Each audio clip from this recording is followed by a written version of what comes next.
Everyone Needs an Aquarius is back. Dom, how are you doing? I am doing great for the most part. Well, the first person people ask, how did children? So I found these dividers. I think I told y'all about that on Facebook Marketplace. I went to pick them up Saturday because it was all the way out in Hermosa Beach, far. I get these dividers. So I get there. Because I told y'all how I was able to finesse them into selling us all of them for $100. I really probably should have said $80. As much work as we had to do to clean the mugs. So the people that I bought it from, I appreciate them trying to clean the feet, the feet of the panels. I appreciate that. But why would you put water on metal? Good point. So, and it's like rusting right away and it's like coming off. So it was like rust in my car. So when I got them to the school, we had to actually stand them up outside the classroom and not even bring them in and just let it air dry because it's so hot out here. And then this morning we came in with like damp cloths and stuff and like wiping them down and cleaning them up. But baby, them kids don't know what hit them. I'm gonna have to send you a picture, and so next year y'all can see the panels, what they look like for the people that are watching. And so it was interesting today to see how the kids responded to it, because it puts up like a hard boundary, and it's been entertaining, especially for our kids that elope and trying to figure out, oh, can I go under this? Can I go over this? And you can't even jump. This. Yeah, and then like the one kid one of the main reasons why we got them, he was gonna try to climb on this other shelf, which I told Sadie, I was like, he's gonna try to climb over. So we're gonna have to put a panel right there. But in the meantime, it worked. We were able to isolate them and do different things with them. And it didn't make the classroom like as it was a little bit less chaotic. So that was really cool to see. But baby, it was funny. How are you? How was 314 Day? It was good, man. I really didn't get out that much for 314 Day. I had Panda had a game, then I came back, did some editing stuff, and then I had to go to a trivia night thing. So I didn't get up, but a lot of people got out, and I heard the city was crazy. I heard a lot of people was out, which is a good thing. A lot of people was having a good time. I heard 314 Day was a success. I love that. Wait, even though people are starting to take our day, though, this is kind of weird to me. You say what? People trying to take the day. Like I've been seeing people like, oh, we got what is it? 305 Day coming up for like Miami. 305 Day coming up. 305. When did y'all do to celebrate that? That's St. Louis. St. Louis is the first city to start celebrating the date of their area code. So let's stay here. Okay. So my homeboy, shout out to you, Vito. And I know what he was trying to do. He was trying to, you know how people try to bait you? Mm-hmm. So he sent me this post, and I ended up sending it to you, and I want to read it. And the post says, and it's from Detroit Rap Daily. Okay. So it says, girl goes viral for saying St. Louis celebrated 314 Day first. So the post from the girl, her name is Brianna Cinnamon or Simone, whatever. Y'all got to do better with these names that y'all come up with. It looked like, at first I was like, oh, it's Cinnamon. And then I'm like, oh, this says Simone, but it says, when did Simone y'all got, anyway, I'm going to pray for your mama. Other cities are so unoriginal, laughing my ass off. The fact that STL been celebrating the city as 314 Day since way back when, and now all these other cities want to hop on the wave. It's cute. We trendsetters for real. So somebody, this is how crazy, and this is crazy misinformation, the slide that I'm about to say. Mm-hmm. The next slide, this is clearly somebody from Detroit. It says, the fact that 314 was y'all area code starting in the year 2000, and then 2006 is the year that started 314 Day, and Detroit's area code has literally been 313 since 1947. You're effing delusional and loud and wrong. Holy shit. Let me tell you something. Did somebody reply to him? No, these are just people from Detroit. They're just posting stuff. So First of all, you can. 314 has been the area code here since the beginning. 1947. And they don't give out the area codes in order. People don't understand it. They give them out randomly. Yes. So this person, so it's just people commenting on this, and peep how the country started wearing insert versus everybody. I can give y'all that. No. Detroit's got that. Yeah, I can give y'all that. But so somebody said, you mean Pi Day? Nobody is worried about SEL. First of all, Detroit, yes, the fuck y'all are. Because we're going to talk about the impact that St. Louis has had on the entire nation. We can even go as far as the world. We can go from Josephine Baker. Oh, they don't. And I don't even, and when I clap back at somebody, I didn't even include Nelly, because y'all always just say, oh, y'all got Nelly, that's it. But when you don't know your Black history, because y'all don't like to know anything outside of y'all city, and when y'all be trying to go off on people, I mean, the Dred Scott decision started in St. Louis, which ends up in the Supreme Court. It started in the circuit court in Missouri. And more so specifically St. Louis. California exists because Lewis and Clark and Sacagawea left from St. Louis. That's why it's called the Gateway to the West. Now, it's just not something that's made up. We have Red Fox. We got Dick Gregory. We have Tina Turner.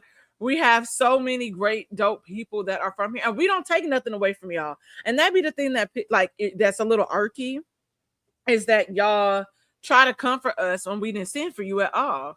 We're just saying, hey, we started this. And you want to know how we know we started this? BET even went as far as acknowledging how we turned up. Detroit, the Pistons was playing on the same day. The NBA scheduled that game. Maybe y'all owners like, oh, we need to have a game on through. That's all I saw. My friends in Detroit going to the damn Pistons game. Y'all didn't have a 3-day festival in y'all city putting on. And if y'all did, y'all really didn't show anybody. But our shit was like mainstream and everywhere and everybody. And I know this part of it is the algorithm, but it's literally pushing forward a movement. And so for y'all to try to say, oh, we've been doing this. No, you haven't. You haven't.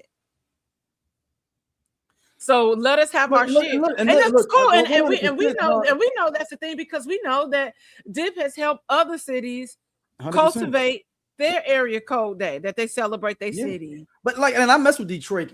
Most of the Detroit cats I know ain't foolish enough to know that. All the cats, that's just young people that don't know and don't understand. 314, they've been going on longer than some of them been living. So I don't understand what they even, and as much technology we have, that man could have easily Googled and found out, oh dang, 314 they've been going on since 2005. Mm-hmm.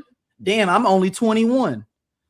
Yeah, and that be the whole thing. Is like, like I said, all this information we got, Negroes don't use it. And then they try to say, somebody in the comments was like, really, for real, because don't nobody care nothing about the Midwest outside of Detroit and Chicago. Y'all don't even be claiming that y'all the Midwest. What are you talking about? Detroit claims the Midwest. I know that, but a lot of people in Detroit, they're like, oh, it's not the Midwest. It's like, I'm like, it is the Midwest, but whatever. I've never heard nobody from Detroit not claim the Midwest. I'll give them that credit. They look, it's because they say pop and not soda. They think they so different. And I'm like, and y'all try to act like y'all, huh? What if DOC never got into that car accident? What if Ice Cube didn't leave NWA? What if the Game never leaves G-Unit? What if Teddy Riley never moves to Virginia? What if we got that J. Cole and Kendrick album? What if the RZA would have never had that flood? How would the hip-hop world sound today? Welcome to Hip Hop What Is, the podcast where we dive into the biggest what could have beens in hip-hop history. From iconic album delays to game-changing partnerships that never happened. We reimagine the culture we love and explore its alternative paths. And you are now at Hip Hop What Is. Chicago says pop too. I'm trying to say that they're trying to act like they're so different. Oh yeah, it's just it's Midwest. I mean, And like, that's the thing. It's just like it's no need for you to create a divisive conversation surrounding it because we no, could go. it ain't We me. could talk about the Detroit and St. Louis when it comes to certain things, and politics is all the same shit. Look, Detroit and St. Louis are very, very similar. More than people even Very know. similar, except we still not wearing French rolls, and y'all think y'all tight wearing Cartier sunglasses in the fur. We wear furs too. They And don't call nobody buffs give. there. They're called buffs. I don't give a Shout out to all fuck my what it's Detroit called, people. but it ain't fly. Shout out to all my Detroit people, buffs. Yeah, I'm like, I have a and soft you place talking in my about, heart oh, we for wear. Detroit, though. I don't give a fuck if you have no pair of 1400 sunglasses. Why the fuck do you have a French roll? Let's bring it up to speed. I like Detroit people, man. I don't like. I don't like what they just tried to do. But I'm gonna go hard for my. It's STL versus the world. You know, that's what it's always gonna be. Right. I'm like, just say y'all can be influenced by other people. Yeah. Y'all sell houses for $1 too. Fuck. I mean, Detroit. Let's keep it real though. Detroit is the first chocolate city that the United States ever had. Let's keep it 100 about the Detroit as a whole. Detroit was the first place Black people was really getting money at. First, that was the first city. I'm not negating that. Yeah, I'm just saying, like, I'm gonna give Detroit its role. But you see how it's easy to say, I'm not negating that. I'm not taking that from them. Yeah. Y'all can have y'all day. We're not talking about y'all or anything. There's no need to be a divisive conversation. Yeah, it's all. And that be the thing is like, let people have their shit. Like, let people have fun. So copying. Nobody's copying off of you. Yeah, nobody. And there's no disrespect to Detroit, but there's no 313 day for real. Ain't nobody. And it's fine. Whatever. 314 day. Like people were doing 314 day in Dallas, Houston, Phoenix, Vegas, Atlanta, DC. Like I'm talking about. And we used to do it out here. But the last time we did it was actually probably like 2019. Pre-pandemic. Pre-pandemic, because we were all gonna go and then they shut everything down. Like actually, like that's right. 2020 would have been the beginning. It was 3-4. Yeah, it was 3-4 day, and they shut the city down. Yeah. Okay. Yep. Yeah. But no, shout out to. We'll be back next year, though. Yeah. So, all right, the Oscars, Dom.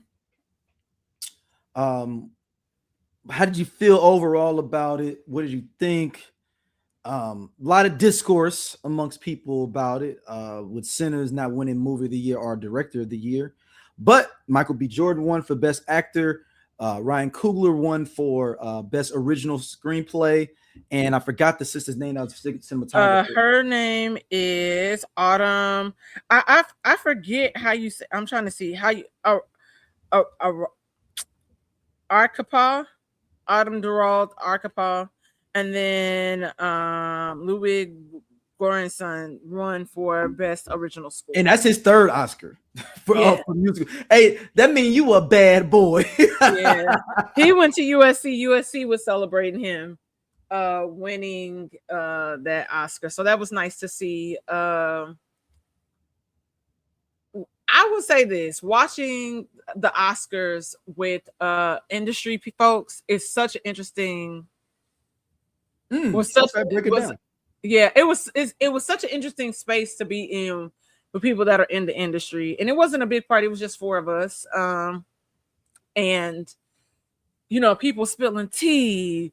This person is like this from multiple reliable sources.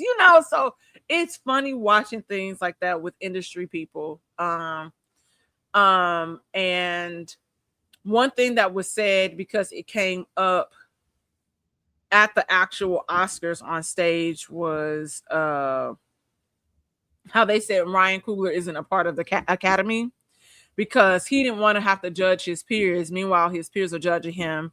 And the conversation in the room was saying how imperative and important it is for him to join the Academy for that reason alone. Because we'll continuously see the things that we see with Oscars still really being so white if we don't have more diversity on the Academy, in the Academy. Which I can agree with. So that was a little bit of discourse. Also, the Oscars being entirely too long. The Oscars have added categories. They're going to continue to add categories. Like there's going to be an Oscar, and I think in the next year or two for stunt double or something like that. Yep. And I'm like, okay, see, now y'all doing too much. This really could be 2.5 hours. And if y'all have a non-televised version, the Emmys do it, the Grammys do it. A lot of the different award shows, they do that. But y'all trying to announce everything and then have all of this back and forth banter, which half the time the banter isn't even funny. Y'all cutting the mic off on people. Which we understand from a production standpoint, because we know that people pay for certain spots for the ads, so they cannot run over. So that's what happened when the people from Demon Slayer, great, am I saying this right? K-pop, yeah. Don't let her hear you. With that. Girl, I don't give a damn. I'm talking about Xander. I know. I'm like, listen, my anime is Steven Universe, okay? Like that's as far as you're gonna get me. I try to get into it, but y'all give me a Steven Universe and I'll be boo-hooing. Shout out to you, Rebecca Sugar. Random shout out. Dude, Steven Universe. Like you would think that Rebecca Sugar is a humanitarian, like she might be an Aquarius. You would think that, but Steven Universe, for the people that don't know, was on Cartoon Network. I think you can watch it on HBO. But Steven Universe is such an innocent, and you see how society can mess things up for people. And like like how people are so human, even though like his mama is like a gem, like she was Pink Diamond and all this other stuff. So it's really, really, really good. It was episode like his mom dies like giving birth to him or something in order to have him. Baby, they do this crazy thing, y'all. Well, I tell y'all, snot crying. I was just like I felt seen. Rebecca Sugar made me. I'm tearing up thinking about it. Anyway, back to the situation at hand. So in that case, because there was a part where it got dark on somebody and they cut back and let them finish, like the group of people. So I think there are certain things that need to happen where people need to be aware of. Okay, we got this much. You get 10 seconds, I get 10 seconds, she get 10 seconds, and whatever else you can say it in the back room or whatever. Mm-hmm. But it's one of those things. It was really tacky and people were really upset. But I thought it would have been nice if Conan, when they came back from commercial break, would have said, hey, we told them to stand by. We're going to let them finish saying what they're saying. No, I got a gangster way that you can get around it totally. Okay. If I won an award, I'd go up there, I'd have my tux on, take it off, have a QR code of me actually doing my speech I wanted to do. And then I grab my statue and go sit back down. That is. I stand up there for a minute with my QR code, let everybody get a chance. You can pull it up because I got to thank a whole bunch of people going back to Miss Pulley from kindergarten. So if you want to see my 9-minute joint, hit the QR code. I'm just gonna keep it pushing, y'all. Because I'm leaving anyway because I got a seafood that needs in my seat because I'm gonna go kick it. Yeah, because I think there were so many bits that could have just did we need Baby Yoda? I love Baby Yoda. But did we need that with Sigourney Weaver? Because they're on the movie, they pay for that. Dumb. I get that, but it's also that's the thing they pay. No. I hear you. But if y'all gonna show 60 awards in 4 hours, and we know it's more than that. Now the big great said Baby Yoda actually presented one. Now I would I would have been okay with that. But also, then it would have been like, okay, now we have to have an explanation for this.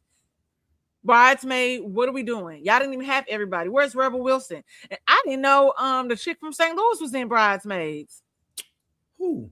The chick that was part of the Val Prophet, the girl from Unbreakable Kimmy Schmidt. I don't remember her. I remember everybody else that was in Bridesmaid except for her. That's right. Yeah, I didn't know. I was like, clearly I need to watch Bridesmaids again. I haven't seen that movie in forever, man. Yeah, me neither. Like I'm not even gonna hold you. Like I ain't. But what do you think? Did you feel like do you feel like Sinners got snubbed, as some people are feeling like, in Ryan Coogler? So here was when they won. What did the industry people say in your group? You don't have to say nobody's names or nothing, but just so when they won Best Cinematography, my friend was saying that, oh my God, this was unexpected because they hadn't won at the previous awards. And he was saying, damn, like they might take it. They might take Best Picture because of that. Typically, everything aligns. At least that's how it's been historically. And so when they didn't win Best Picture, I think it had been. I wasn't mad because we knew they were gonna win Best Original Screenplay. I wasn't mad because of all this hype surrounding One Battle After Another. Can I be funny? go ahead. In a sense, One Battle After Another, because Maya Rudolph is married to old dude. Technically, a black person did take it home. Hear me out. Because Maya Rudolph is black. Oh, it's true. So I was like, if we keep them as a unit. But I think for me, like I told y'all here, I didn't enjoy Marty Supreme like that. I think that they had a hell of a run during like for marketing, but I don't think they knew who their target audience was. Yeah, and look, if the Oscars would have happened in December, he would have won. Timothy Chalamet would have won. Yeah, he might have won based off of that, but then the box office numbers also did not match. Yeah. And I think that's what was happening. Like he was winning stuff. They were getting like some stuff, but I mean, what happened to him at the Oscars and what happened to that film was literally the movie. Like you might have been good at something, might have been great at something, and sometimes you just don't always win. You don't always get your way. Things don't always go your way. So that was just like foreshadowing. Yeah. He's been nominated before. He's so young. And also, my thing is, though, I know people are upset about Sinners not winning Best Movie or Best Director, but I think Autumn Gerald Arkapaw winning for cinematography is the most important thing of the whole evening. Yeah. First of all, people don't understand. Like to me, I think the front facing Oscars don't mean shit. If that makes sense. Like, yeah, it was dope for Michael B. Jordan to win, but I think that when you win an Oscar and you behind the camera doing something, that's when it really means something for someone's career. Yeah, absolutely. And way more than the person, if people in front of the camera are the directors and writers. Oh yeah, because it brings everything together. And so I've been seeing more and more videos about how the set was constructed, that why they did this like this. And so for her to be able to cohesively bring all of that together, it's like, wow. Also kind of she's the first woman of color. Because she's biracial, she's black. She got both of them. She's the first woman and first woman of color. So she took out both of them categories at one time. Yeah, and so it was really inspiring. And the conversation in the room I was in was saying how, because I have a friend that wants to do a lot of the same thing, and I was like, oh, we should like really like kind of push her forward. And people were like, my friend was saying when he was in film school, he was like, it really was no women doing a lot of stuff behind the scenes. It's such a small percentage. And so this is just such a important moment in history that we're seeing. And I wonder how this will look going forward, and I don't know. Like, I think the thing is the conversation, when somebody said in the room, like, oh, we have so much work to do. And I said, do we have so much work to do, or does the Academy have so much work to do? Does Hollywood have so much work to do? Because when you think about the concept of Michael B. Jordan in the history of the Oscars being around, which also I think I want to take a second. I know my ADHD has me all over the place, but I'm thinking Michael's speech came to my mind when he was thanking Halle Berry, you thanking Sidney Poitier, you thanking Denzel Washington. Y'all also forget about Hattie McDaniel. I know she was Best Supporting. She's early in the game though. She's the yeah, first but she was the first. She's the first Black person. And didn't get to accept her award either. Yeah, and then her Oscar had gotten stolen, and the Academy refuses to replace it. Yeah, it's like a whole thing where yes, Hattie McDaniel's Oscar had gotten stolen, and their concept of it is it belongs to the person that is awarded it. It's not for your heir or anybody else. Though we know that possessions get transferred through our family and stuff, but they have people. They got stolen in the late of the 60s. Yes. And they said while theories suggested it was stolen or thrown into the Potomac River during student protests, the exact fate of the award is unknown. Damn. Yeah. Yeah. So her family, and I think that if it was enough people that came forward, campaign, they would end up giving her family that Oscar back, just kind of similarly to those. Okay, so in 2023, the Academy of Motion Pictures Arts and Sciences presented Howard University with a replacement Oscar plaque to be displayed at the Chadwick Boseman College of Fine Arts. So a plaque. I mean, I don't know what that means, but exactly what you said, a plaque. Yeah, not the statue. Yeah. I guess she's got descendants, I'm assuming. But you remember when we talked about those I was about to say Decepticons, but it was not a Decepticon. It was the thing, whatever that Yale or Harvard had, where it was those images that were like on those mirrored plates, and it was like slave people. Oh, derogatories. Yes, I was close enough. See. Yeah, but Decepticons, I thought you was going to go somewhere else totally off the other end. Man. That's what I was trying to say. Okay, because I was like, "Whoa, where are you going here, Dom?" Now, No. You're making me have to do some edits. Oh my god, no! That's just the first thing that came to my mind. Okay, but good. I say all that to say, when people for the Oscars to be, this was the 98th celebration, of the Academy, and knowing that in the history of the Academy, there's only been 6 Black Best Actors. It's only been not many even Best Actress. You got Halle Berry. Am I tripping, or was Diana Ross was nominated for Mahogany? If I'm not mistaken. Not for Lady Sings the Blues. I always get those two. It's the flower. I'm trying to think of the flower. I saw that. Remember the flower. Okay. It's the winners of Viola Davis, Halle Berry. I know for sure from Best Actress. Yeah. But it's not many. And so that's what I'm saying. I'm like, why do we have the work to do when we already have to overwork ourselves to even just. But see, I'll go back and forth. Like, I totally get why some people were upset, because one battle from it was a solid film, and I could see its merits in it. And see, this is the thing we get caught into, and this is something that not just Black actors, but other actors as well have got caught in, is they deserved for something else, so they give it to you for this. And that's what happened with him.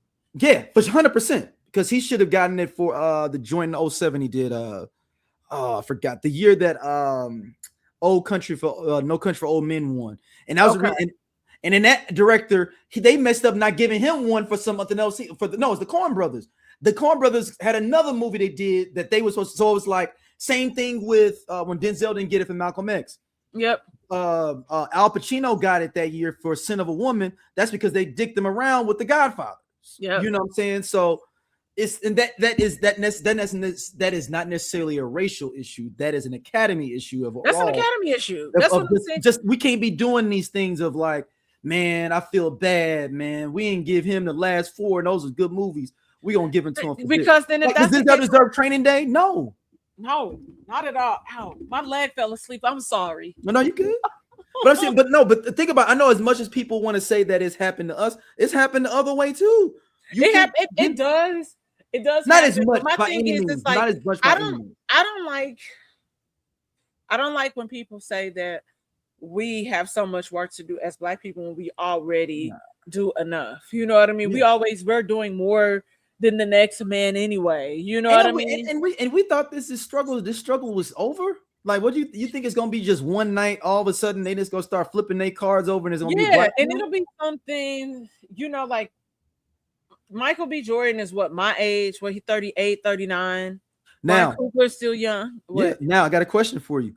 Was Kat saying that when La La Land got played and Moonlight won, nobody was getting upset about that, was they? I'm talking amongst us.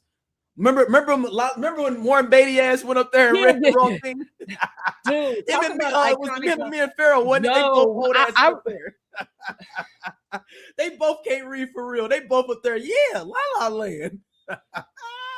No, okay. So what Warren Beatty said, allegedly, what was on the screen, like the teleprompter, it was different what was on the actual envelope. So the envelope had La La Land. No, the envelope, he read the I'm Doja, they sleep. Yeah, we part of Just Posted Podcast, man. The best show on this network. Come on, check, though. Seriously, man. Just Posted. It's just me and Doja sitting back talking about what the fuck going on in the world and the streets. We said labor of love. He said labor of love. I ain't say that shit. Shout out to you know what I'm saying, everybody coming to watch though, man. We really appreciate y'all. Holla at y'all later. Hey man, this nigga just tall for no reason. I'm gone. And he do regular jobs. Don't forget that.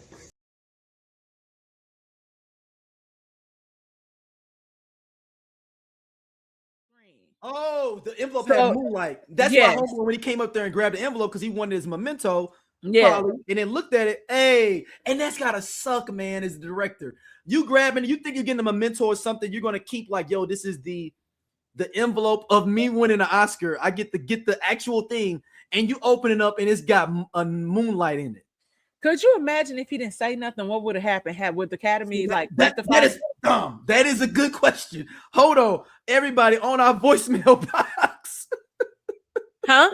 No, I'm telling people, chime into the voicemail. Yeah, because I wonder if he 314-649-3113. Would you have said something if you were the director of La La Land and had another movie in there? That's just. Because but at some point that envelope would have ended up probably in somebody else's hand. Nope, I would have did just like this, put it right in my pocket, inside my suit jacket. Now I know somebody in the back might be, or I might have just grabbed it, looked at it, and maybe ripped that bitch up. Yeah, Daryl, where'd you go? Don't worry about it. Don't worry about it. And somebody else would have to come out and say it's Moonlight. But yeah, at the same time, I would want to win my award fairly. So therefore, I probably would have said something. I'd be like, man, I might have used a moment like, yo, check it out, man. Man, these excellent adventures didn't win, y'all. It was Moonlight. Because I just seeing both of those, seeing them both in theater. And I made an effort to see more of the Sinners in One Battle After Another. Well, no, I was talking about even with La La Land, and I saw La La Land and Moonlight in the theater, and just overall, just what I've kind of learned from the Oscars, in a sense, is that category. They like heavy, dark shit.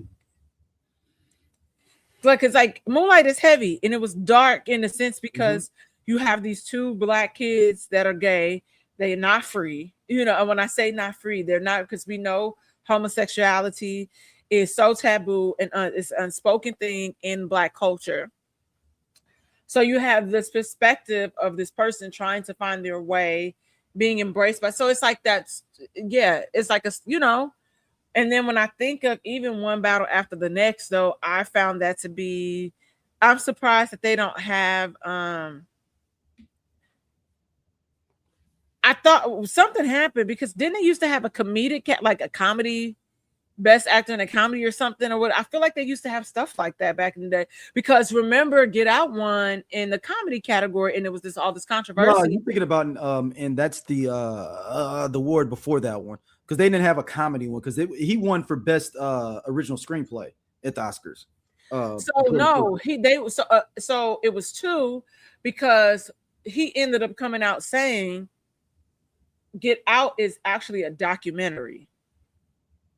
But you submit to the category that you think you'll get the strongest vote, the strongest amount of votes in that you could win. Yeah, I don't think it can't be a documentary. He had to be joking with it because it's because that's what. No, he had to be because I don't think he was a screenplay. But if you think about it, was it a documentary? Yeah, but that's a okay, so think about Lovecraft Country. Mm-hmm. So think about in Lovecraft, though this is still fiction. That is definitely fiction. Yes, and horror. Yes, because like you have Black people exploring the realm of horror more because we do it really well because every day we wake up and our lives are in a horror film. And you see how even in that film that's like Black people was coming up missing, and then remember when they went to the lodge and the sheriff when he took his shirt off or whatever, he had like black skin. Under that, like they, I'm like, so that's why he was saying. I feel like that could also coincide with that. That's why he was able to say that.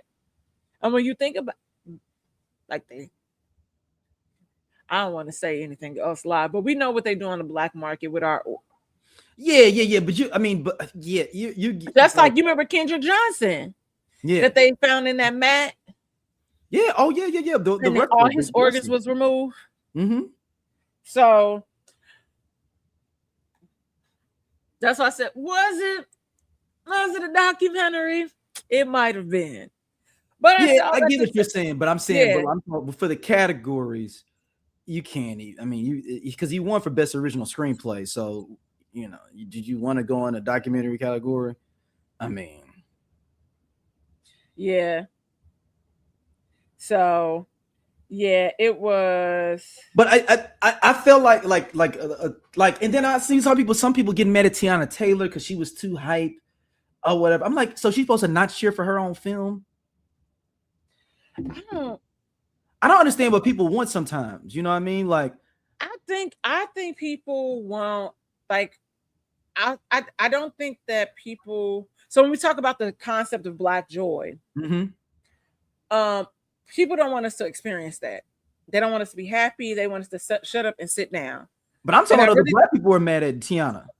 But then when we say Black people don't know Black people don't know the plight of Black people, it's the same concept. Fair enough. When you really think about it, it's like she should just be happy to be there. She should just be sitting there, like because we're so heavily rooted in white supremacy and misogyny and all these different other things that go into play. So there's that issue there. And so when you think about even when we talk to certain boomers sometimes or their logic and view on life, it's really outdated and you're disgusted with them because that's what they want her to do. Sit there and be prim and proper and not just, yeah, you got it. But it's like, I have had a breakout year in my career. And I am excited to be a part of this film.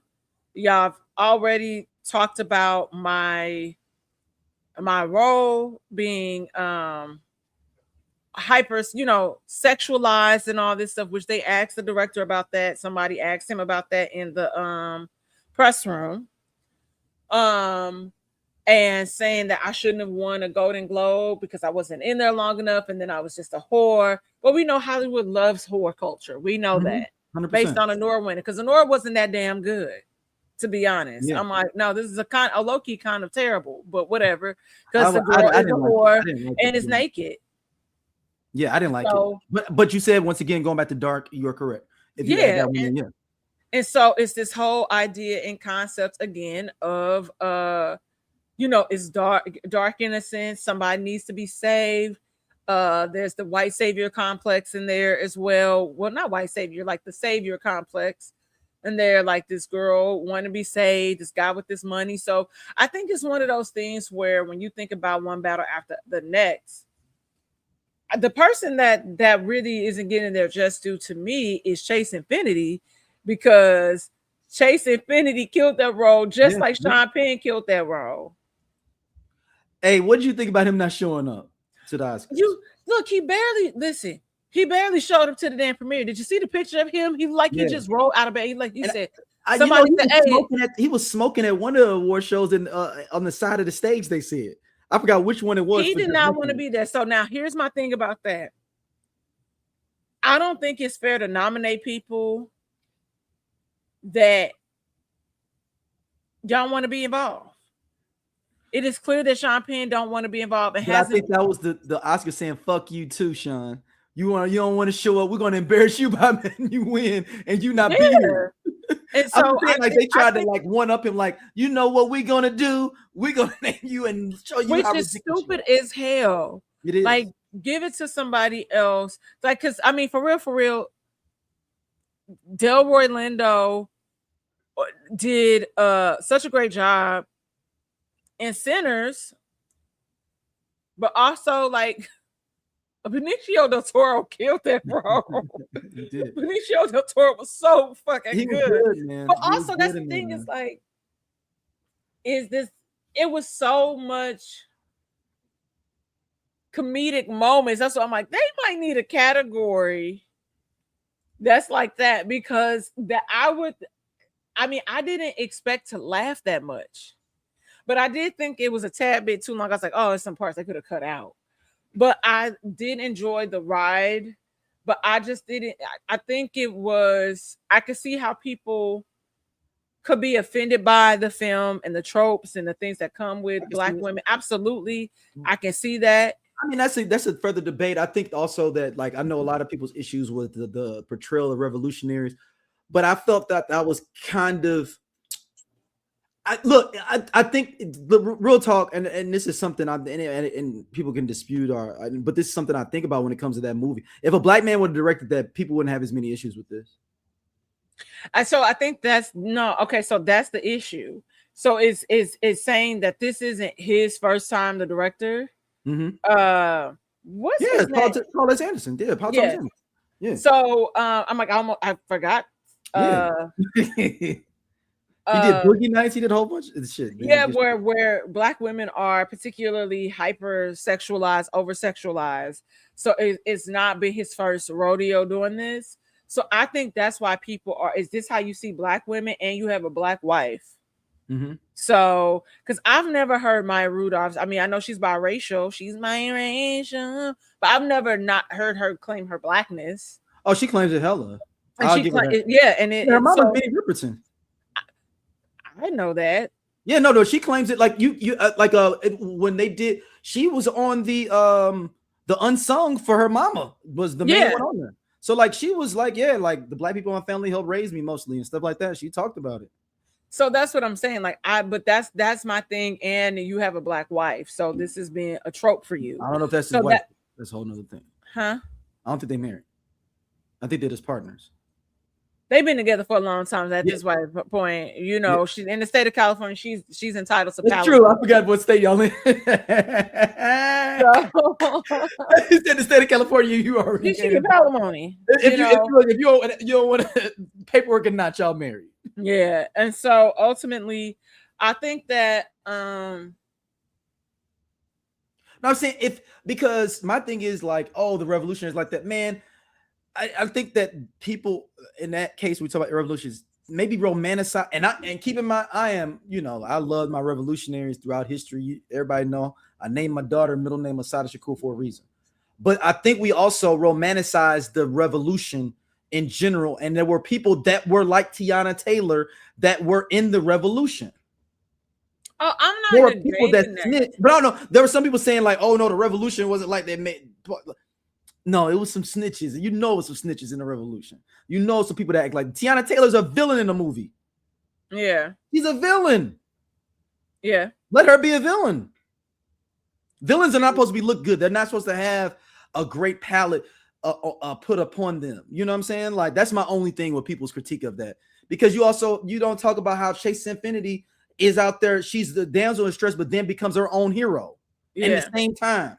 But that's what I'm saying. That. Like, I felt throughout award season, I felt like best. Oh, Regina Hall too. Regina Hall's character too. Yeah, I that's what I was gonna say. I felt like Chase Infinity's character like was overshadowed. Like, she really, like you said, we go on a journey with her and we see the evolution of her of the character.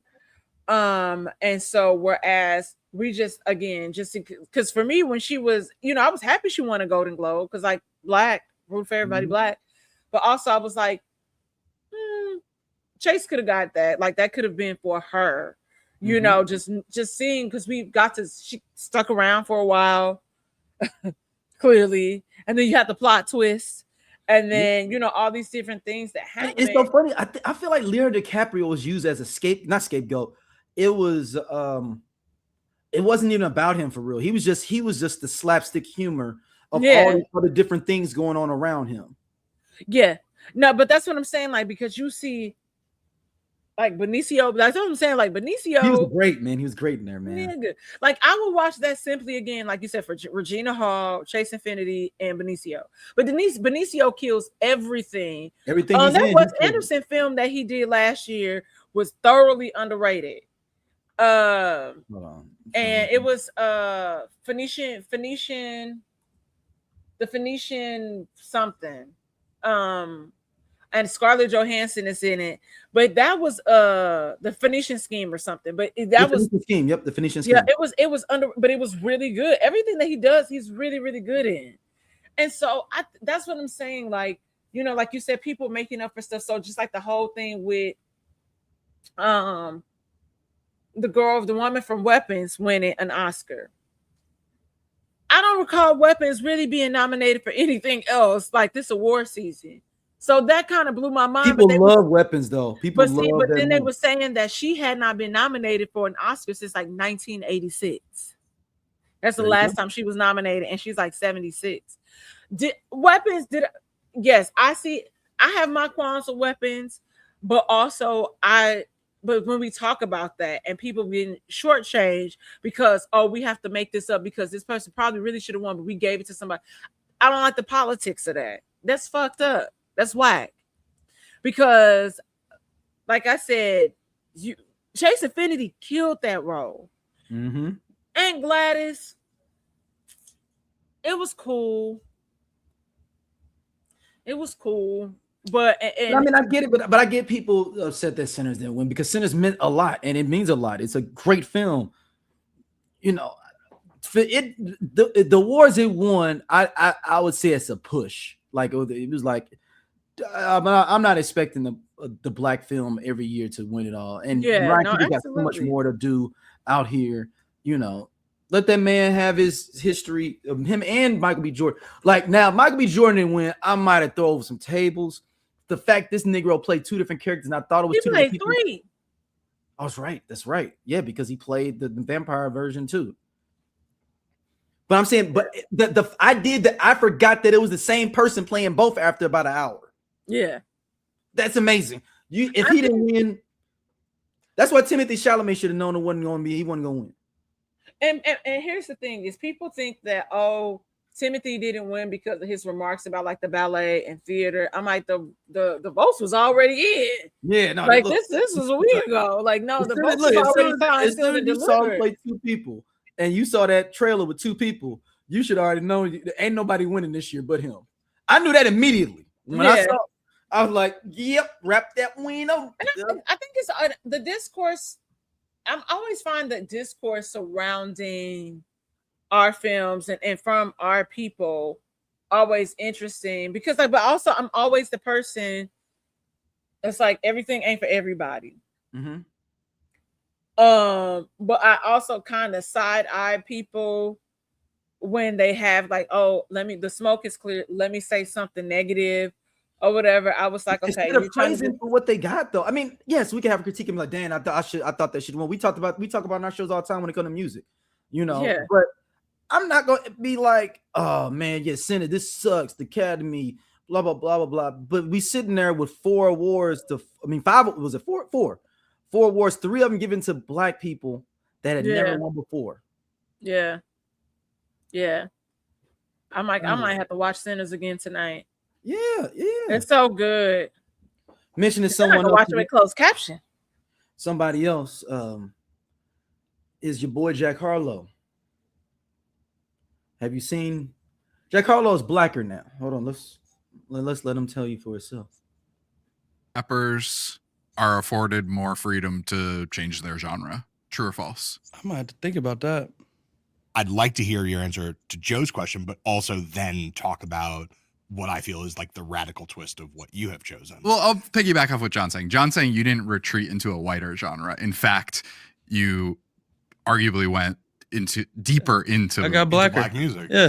Deeper into blackness. Yeah. So was that conscious? Was that a little twist on the typical move that white rappers make, which is to retreat back into traditionally white sounds?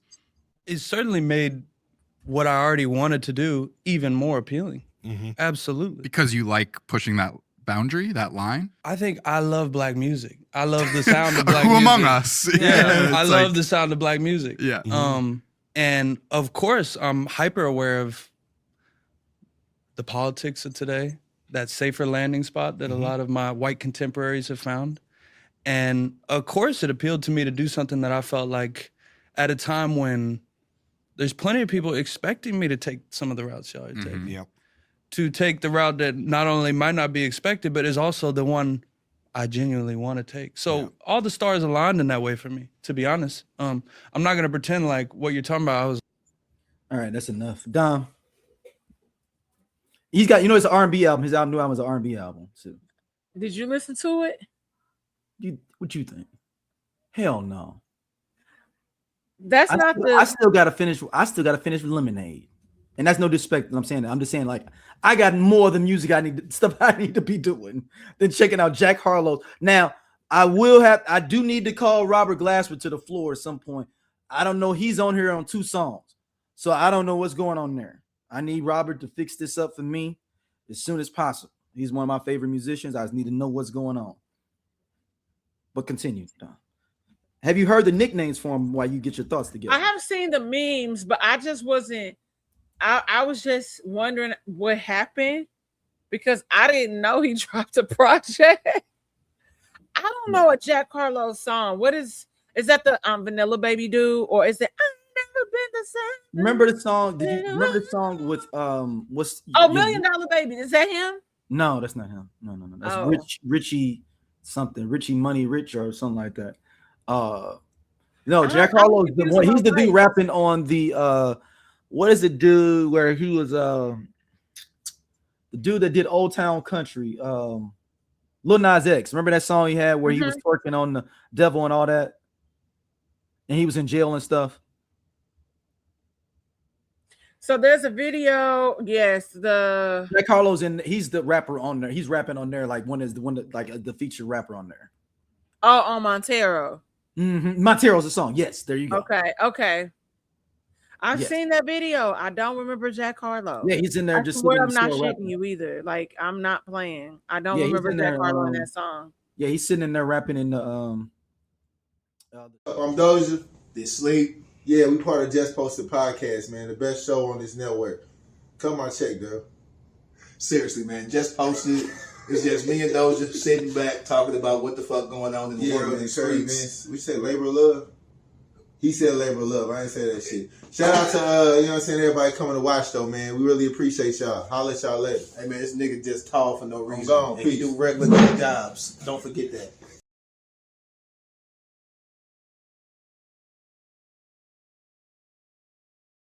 One to sell like the jail cells, because he was the feature or whatnot. I'm gonna pull up the nicknames, the Jack Harlow nicknames. Y'all let me know if that's something that we need to be listening to. So they got D'Angelo, Old Dirty All Bastard. Yaqub Kweli. Most definitely not. That's funny. Ninth Wonder Bread. I know I know there's like a Music Soul Child one. Yeah. Where, LL Cool Whip. Yeah, I just didn't know what happened. Disingenuine. Oh wow. Leon Thomas Jefferson. That was funny. That's funny. That is funny. Oh my god, IRS 1. It's like KRS One, IRS 1. Oh my gosh. 50 pence. And then they call him Music Stole Child. That's it, Music Stole. Then another one, Music Rothschild.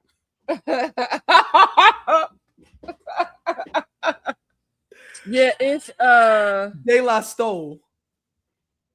Neo-Nazi. Ghostface. January 6th in Park. That's the one. That's the one. Oh my god. Oh man. I need Jack Harlow. But so you know the other conspiracy theory about this, the album named Monica, right? It's called The Moniker. The album was called Monica. Okay. What is, if you say, so have you seen that joke from the comedian talking about Monica? Oh no, okay. No, that people think he's trying to be slick by saying Monica like that's from Beauty Shop.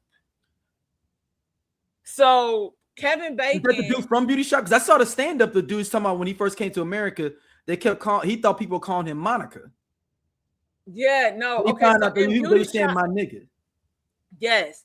So this happens, and it's a running theme in Beauty Shop because Queen Latifah's character's name is Monica, and at the shop that she works for originally, Kevin Bacon's he would break it up and call Monica because he's supposed to be foreign, and it always would sound like my nigga. So either way, that's what people think of Jack Harlow playing in our face with the title. So he don't have a song about Monica Arnold on there? No. Oh. He just said he liked the name. Why is it called Monica? He said he just liked the name Monica. See, this is where I be tired. I be tired of them.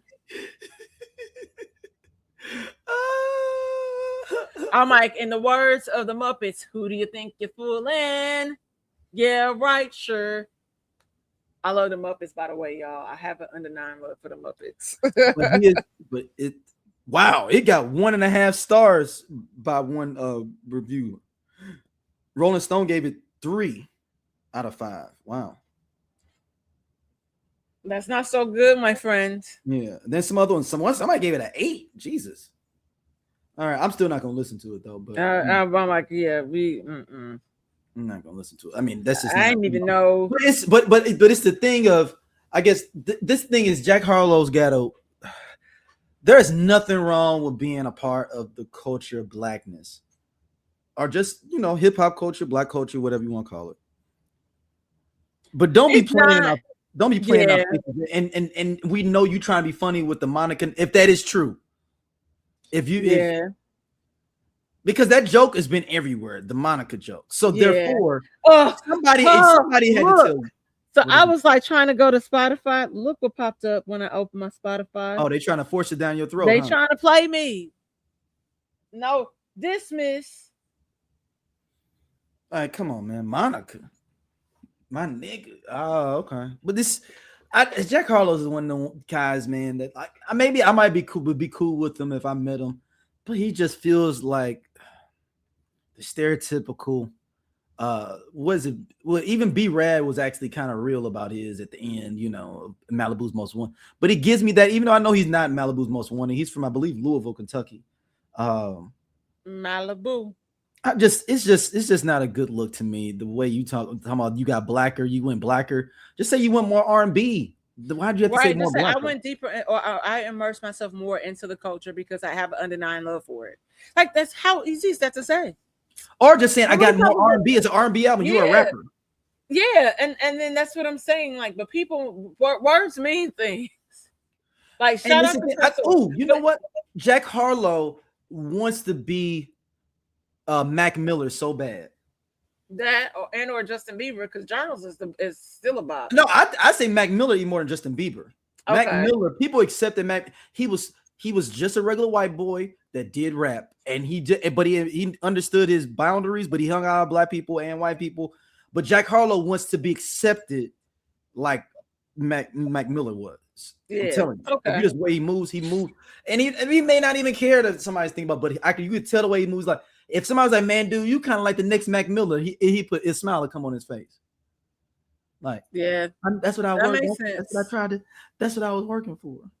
Yeah. Okay. But You're right. Jack Harlow, just chill out, man. You ain't gotta. Before we get in our last couple of topics, Kiki Shepard, rest in peace. The great model and presenter on It's Showtime at the Apollo, as well as the amateur Apollo Amateur Hour. Not amateur hour. Showtime at the Apollo Amateur Night. I mean, staple in the community. One of the first fine women you saw on TV as a young lad.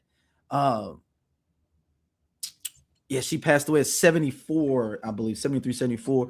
And as they always used to say at the end when they used to give like different stories about people at the Apollo, Kiki Shepard, you are an Apollo legend. Like that, you are that. You put up a lot. You were, around for a lot of different things. But didn't she do some acting too? Was she in? Now that I don't know. I know she wrote a book. I'm just wondering, was she on somebody's TV show, like for Minutes Day Mama or something back in the day? Yes, I'm right. She was on A Different World. Oh wow! Speaking of A Different World, and she was on in Grey's Anatomy too. Okay. Yeah, I did not know that. And on NYPD Blue. Yep, I knew I've seen her on a couple of different things. But so rest in peace to you, the great Kiki Shepard. But go ahead, Don. Oh no, you the one that was shocked by that. Speaking of A Different World. Oh, A Different World. Jada Pinkett coming back as this. Look, I look low key. I kind of like bet against this like a long time ago that she would never ever touch this franchise again. Jada Pinkett's coming back to play. What was it, Lena James on the show, reprising her role on the. Why did you think she would never? I just feel like Jada got to a point where she felt like she was above doing anything like that because she never did any of the Different World reunions that they did, and they did documentary stuff like that. She never. Well, you have to think like it was probably in her best interest to kind of be low-key because when they kind of was doing stuff not too long ago, it was still at the height of the mess, the entanglement. So it was probably in her best interest. They did one before that though, didn't it? Like in 2019. I don't remember them doing anything in 2019. But I remember it was stuff kind of happening during COVID and all of that where they were on like different talk shows and stuff. I'm like, she probably should fall back. Because then because it brings up the question. Oh, they came on the Red Table Talk in 2022. Some of them did. Okay. Yeah. But also, it would take away. It's kind of like what happened with Taraji and the whole Color Purple thing. Like it kind of got railroaded. So you don't want that to happen. Yeah, you make a good point. And then she came on, she had almost all of them on there in 2022. And that may be just me. I just always feel like, oh, she would be, feeling she's, but since she's coming back, what do you think Lena James is up to now in 2026? Well, that's what I was gonna ask you. What do we think? I mean, we know that it's centered around Dwayne and but she was an engineer in there too though. Now she was studying engineering there. Does she stay as an engineer? Okay, so now I'm saying like we know it's centered around Whitley and Dwayne's daughter going to Hillman. Yep. And so she might be a professor, potentially, maybe. Some of the other characters interviewing somebody for like a job interview, like an internship. She could be, but depending on what her role would be, how many episodes.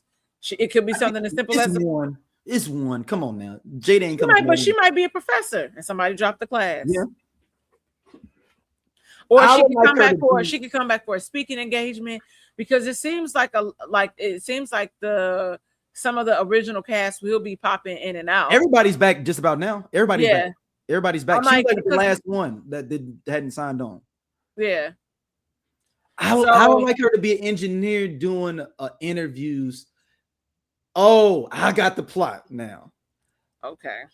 Kadeem Hardison sends his daughter to one of his proteges for an interview, and she thinks she got it.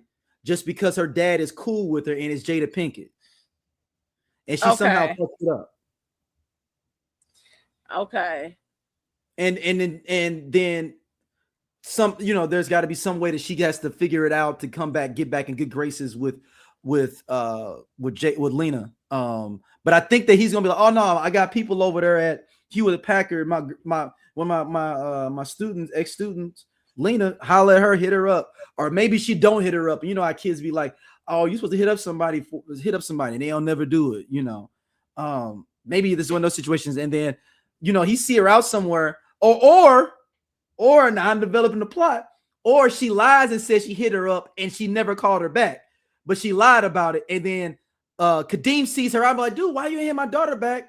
What are you talking about? Ain't nobody never called me. And then they talking, and that's how they, you know, something happens, and they be like, well, I would hope it wouldn't be that. I think maybe if it's just an episode, depending on where she is in life. I mean, she could be coming back to. No, I'm saying she came back and she was like, oh, Lena gonna be here next week. I'm gonna ask her why she ain't call you back. And it's not a beef thing, it's more of a thing, but like, dude, why you didn't call her back? Okay. And like, she never called or emailed me. And then then he got to check his daughter for like not doing what she said she was gonna do. Yeah, because maybe she don't want to be an engineer. There we go. Because she want to be a dancer like her mama. That could be it. Wanted to be, but her mama even flipped. It was like, I gotta at least get the be able to sell these art pieces. At least be an art buyer. And even Whitley figured that part out of the game. Because she knew she's like, if I want to keep up this lifestyle that my parents gave me. Well, low key, Kadeem should be super paid by now. Kadeem's character. Yes. Because you gotta remember, he sold a video game in the mid-90s and probably was getting residuals on that, all kind of stuff. Yeah, that's what I'm saying. I'm like, that's the hope. Yeah. And that's the thing I'm wondering, is if this character is someone that is basically Whitley. Yeah, I hope that it's like, I love Black excellence. So like Black people experiencing wealth. Like, because it doesn't always have to be hard and poverty. Like, life is going to You know what I mean? So and it don't have to be the Hamptons either. Like, there's in between like poverty and the Hamptons. That's how we usually show Black wealth, or just our lack of wealth, is either you in the Hamptons doing it up with $20,000 a day cooks, or you got a $20,000 crack habit that your daddy got. Like, it's no in between. I had to connect them. 20,000. Yeah, okay. I can't. All right, let's get into this topic you brought forehand. Shine and Brandy? Hold on, we're gonna play this. Thank Brandy for helping me make a classic album. For sure. Because, like I said, my biggest crush, you know, we in touch, flew out here to see her, you know, connected, but then there was another young lady also, you know, she sold a couple million records, but she was a rapper. She was my friend as well. You know, we were connected, and her and Brandy got into it.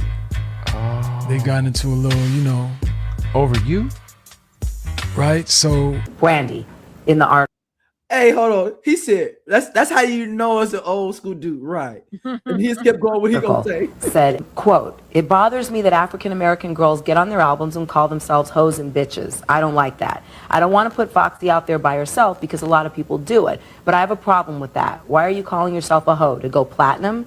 That's your life, but come on, if that's your life, I think you'd like to keep that private."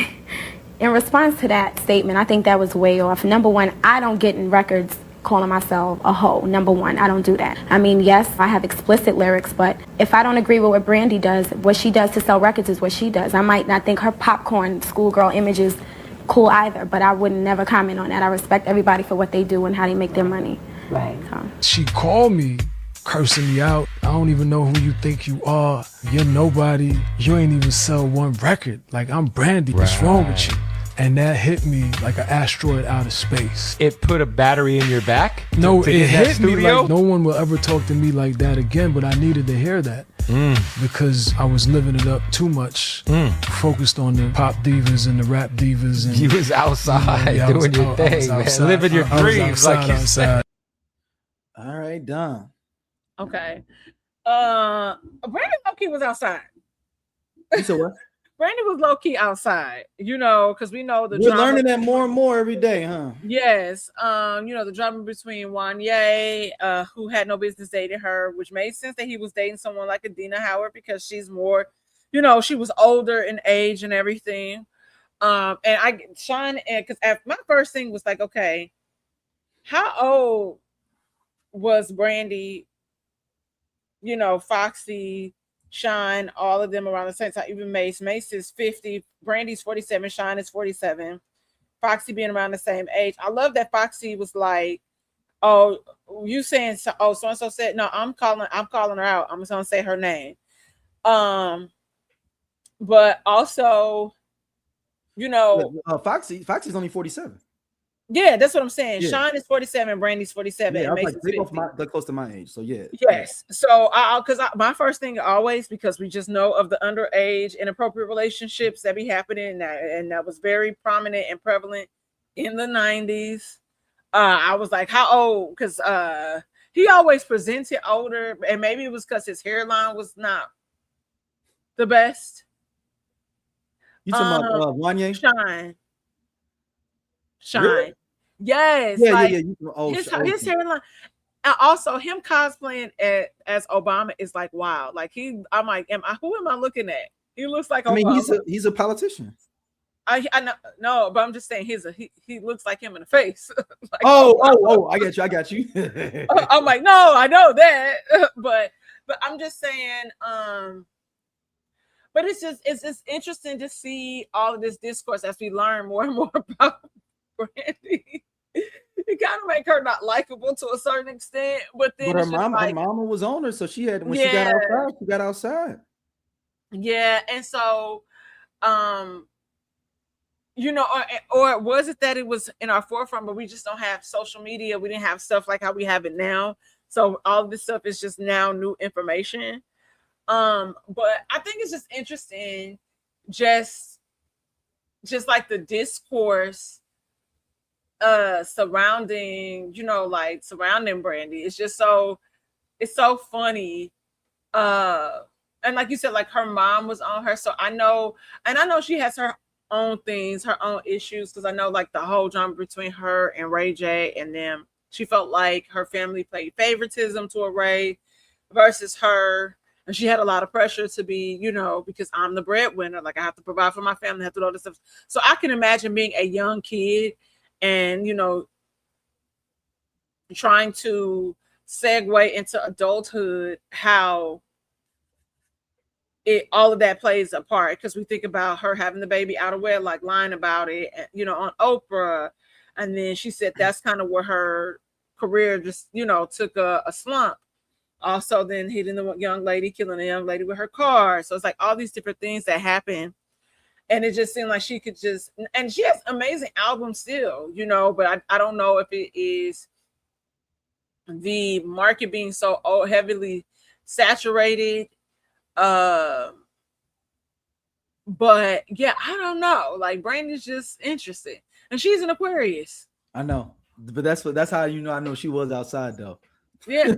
Because we'll be low key, but been outside, you'd be like, how you know such and such? Because they be outside, they just don't be loud outside. That's true.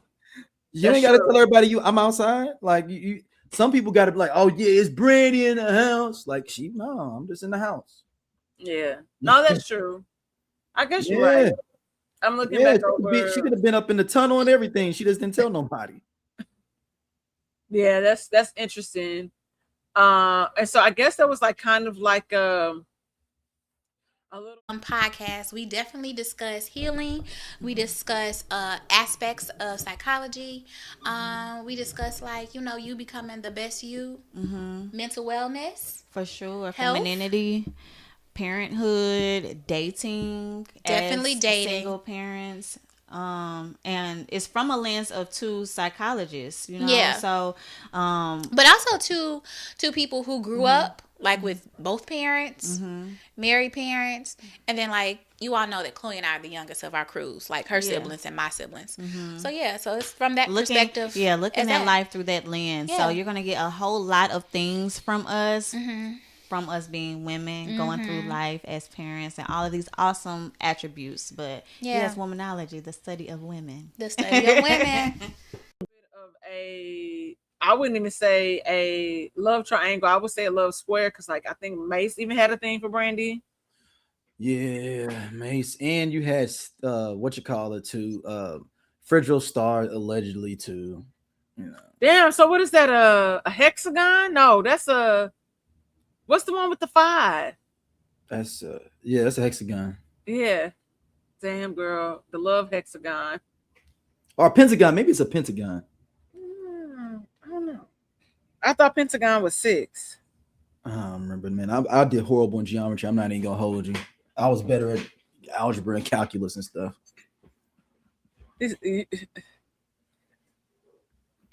Okay. So a hexagon is 6. So and then is a pentagon 5? Pentagon 5. Okay, all right.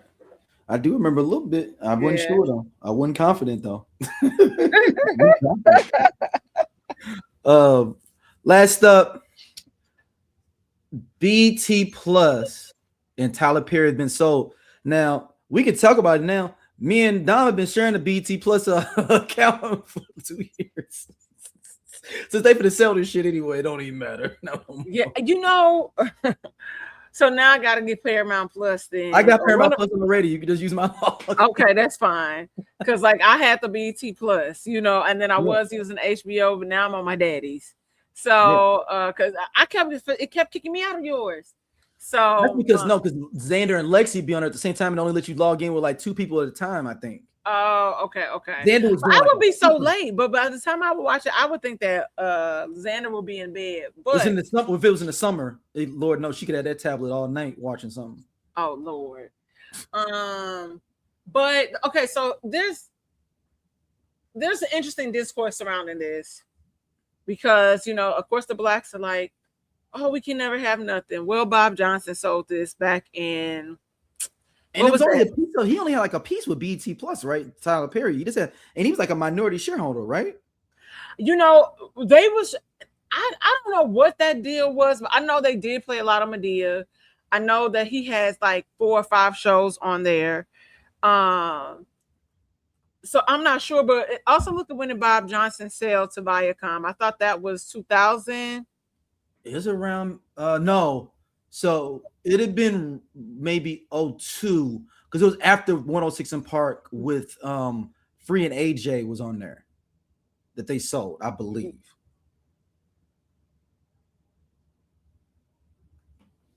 $2001.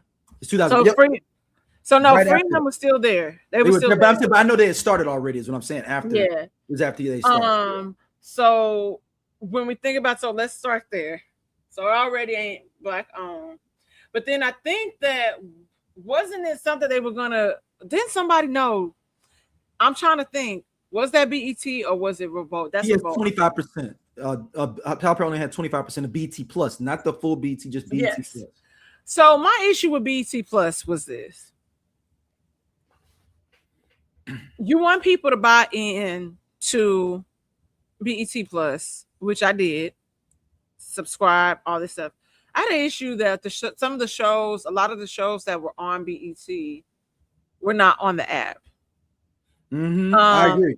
And so that was my frustration with that. Even when it came to like the BET Awards, I don't even think they streamed it on BET Plus. Like we had to wait to like even get it. Yeah, to get it. So and and that front page sucked. Like you had to if something just came out, why is it now on the front page? Why I gotta exactly. And so that was my issue. I've seen Zatima 15 times on the front end. I'm never gonna click on it. Can you please just give me the show from last night that I missed? Yes. And that was also, and I'm not trying to diss Zatima. I'm just saying this. I mean, I know what you're saying. Yeah. I know what you're saying. It's on the front. Like you said, I'm never gonna watch that. Yeah. And so I say all that to say, I think that like logistically, the app did not make sense. I was like, why do I need BET and then BET Plus and then BET? You couldn't access it unless you had cable, like a cable login. So I'm like, this doesn't make sense. If I pay for the app, I should be able to have all of that.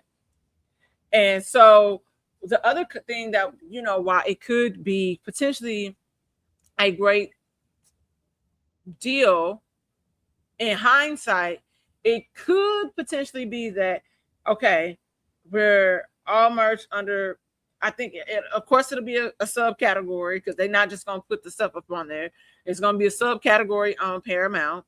And then it will be, okay, it could potentially get more eyes on Black shows. Maybe the viewership will go up. So that potentially could be something great.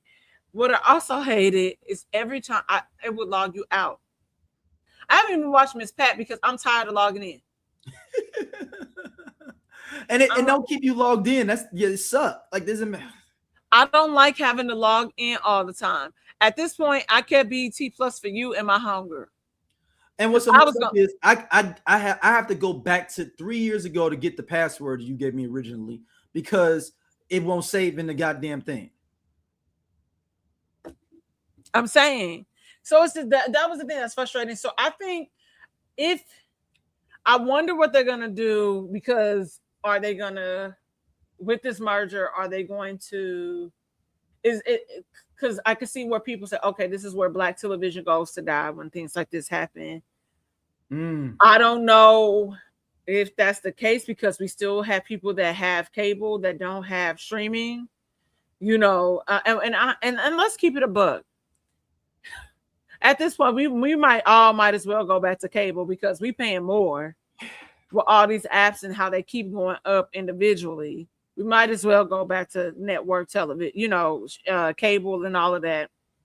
Anyway, but I think that it's interesting to see what's gonna happen. It could be really good, it could be bad, but I wonder if, okay, with them buying out Tyler Perry, like it's 25%, is these where Tyler Perry shows go to die? Like, are they going to continuously pick up? I mean, because people watch them. There's some of the top rated shows on there. Or do they usher in a new wave of people and writers and directors? Because that's one thing I felt like they did need, like a rebrand. I agree. Yeah, the rebrand, and just they need to get some tech people on that doggone main. Yeah, well, they don't need it no more because they merged with the, you know. And maybe they always knew that they were going to be selling like this. Maybe that's why they never updated shit. Yeah, it could be. It could be. Like, we finna sell this anyway. Don't even trip. It ain't gonna be here as much longer. We finna move over to Paramount. Right. You ain't never gonna find us no more there. Yeah. Because Paramount is hard on that shit too, man. All these streaming apps, man. You be like, dude, I watch a show 15 times. Why is that not on the front page of my watching experience? Obviously, I like NYPD Blue. You know, I'm just throwing out, like, I like that. Why is that not on the front of my screen every time, or asking me or giving me shows that are like NYPD Blue? I've watched 15 episodes in a row. Yo, wait, this is random. Yeah, go ahead. They got YouTube, because, you know, I pulled up Bob Johnson, like the BET sale, and somebody has a YouTube video, the affair that ended Black ownership of BET. The affair? The affair that ended Black ownership of BET. Hold on. Let me see. I think I remember something about that. Because, you know, that was the whole thing, is that Deborah Lee Deborah Lee, that, you know, that was supposed to be, yeah, that's right. Yeah, that's right. I forgot all about that. Oh, Sheila Johnson ended up marrying the judge who presided over her divorce. That's kind of like Sex in the City. And she got about 400 or 500 mil herself. Mm-hmm. She cut a check because she was helping influential as well and working with BT. So she just won Bob Johnson's wife. Mm-hmm. She was in there helping do some things as well. Yeah, so it says she had her own net worth was through investments reaching reportedly 750 million. Yeah, man. Yeah. Dom, well, let everybody know where they can hit you up at. Oh, before that, Dom, make sure everybody hit us up on the voicemail. Would you have told anyone about you winning an award if you were La La Land over Moonlight? Would you have said something? Call us 314-649-3113. Go ahead, Dom. I was like, was you about to say 618? Because that is not us. Or No, 636 definitely ain't us. Yeah, no. That's 618 other side of the water. Be sure to follow me where you social network at St. Angeles. And be sure to like, subscribe, and share with Whiskey Sour Podcast. I have an amazing conversation out this week with my cousin, Dr. Shanae Hawkins Ash, and we talk about the ache you cannot outperform. You can't outperform, which talks about perfectionism, imposter syndrome, anxiety, stress, and all these different things. And, you know, being overworked, or are you in a space where you are not supposed to be, you know, because it's not aligned with you. So we talk about all of that. It's a really dope conversation. And yeah, be sure to like and comment, and be sure to like, subscribe, and share all the podcasts on the SOLC Network. Shout out to you, Daryl, because you keep us busy and we keep you busy. We keep you busy. Yes. Hey, shout out to everybody that's been checking out the clips and all that stuff, man. Y'all wild people in the comments, man, especially on TikTok. Yeah. So that's all I got for y'all. Yeah, man. Thank y'all. Pray for me in this heat. Yeah, and pray for us in the cold in the Midwest. Right. No, out here, and y'all are talking about 100. Global warming, y'all. Yeah, that's because y'all keep using AI for every fucking thing to generate pictures of Tupac and Michael Jackson and Selena and T-Boz together. Like, how about y'all do that bullshit? Or the one that's it was kind of cute at first, but starting to get on my nerves. The one with the little light-skinned girl with the braids that be sitting with different people. I'm over it. I'm over all of it. Yeah, now, we're losing recipes. Y'all need to learn how to use your hands, y'all motor skills, be creative and not type shit. Can we get some coding going? Oh my God. Old-fashioned coding. No, look, I just need them to move it along, Jesus. And that's all I got for y'all. Yeah, well, thank y'all for listening as always. We'll see y'all. Peace.